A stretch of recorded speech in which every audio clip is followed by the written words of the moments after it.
Okay. Let him get it out of the way. So are you B1 or B2 today? You got your bananas and pajamas shirt. So looking good. Looking you good. Out the picture of, it's already there. It's already there for the record. Shirt? Yep. That's a good look. One day I'm going to get sick of this, but I need the airtime. The man women forgot. Put that on your Instagram. Marchese. All right, guys. What happens first in Toronto? Jeff mentioned it. Usually Hang on. the This coach is gets... Matty has questions. So every day we conclude the show with our producer asking questions. Go ahead. Okay, you mentioned it earlier. Yeah. Coach gets a trade. But what happens first in Toronto?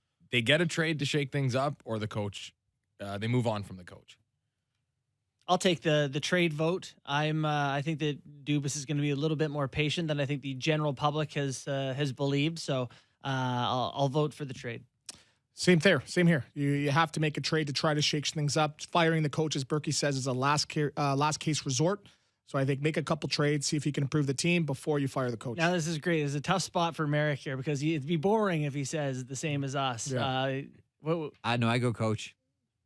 I go coach. I think that's good radio. You're tapped out. You're filled out. You've made your moves. You've gone all in on the season. This is it. And we've known this from day one. And we said to ourselves, I think, at the end of last season when Mike Babcock came back, let's see what happens in the first quarter part of the season. What about trade the coach? What about trade the coach? Make a coach possible? trade. It has happened.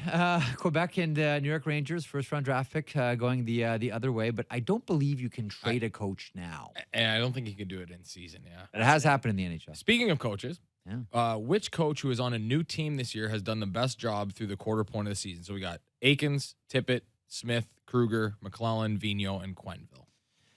Would have said Kruger in the first month. Yeah. Now a little more hesitant there. Things are kind of slipped on a off. banana peel. Although, banana and pajamas. What are the options again? Eakins, Tippett, Smith, Kruger, McClellan, Vigneault, Quenneville. My vote is for DJ Smith because there was the real chance to go in as a new coach into Ottawa, and they're like 1-18 right now. Like it felt like their roster was that far behind the Atlantic Division, which is very good. They're hanging in there, man. I think they've looked good at 5-on-5, as I've mentioned. So heard that before. To me, it's either Dallas Aikens or Lane Vigneault. I mean, Aikens, they're trying to break in a lot of rookies into that lineup and try to qualify for the playoffs. Still with players like Ryan Getzlaf still very much involved. But man, Vigneault's got that team. Was it 15 games in a row with a point or 14 games in a row with a point for the Philadelphia Flyers? Mm-hmm. Pretty good. I don't know. All those, I'll take Vigneault. Just because. Expectations. Because he opens and closes the door and says, okay, Leon Connor, go. Yeah. No, because everyone expected that they were just going to, not leave defense to the wayside, but they're actually playing a pretty good structure system where they're not just playing run and gun. They're not just waiting for the power play. I know they have the two best players in the world, but they're not just going back and forth trying to shoot the lights out. So for him, you said two best players in the world? I thought Austin Matthews was top 3 and wasn't 3. Okay, well, we're not going by what I said in the past. We're going by what I'm saying today.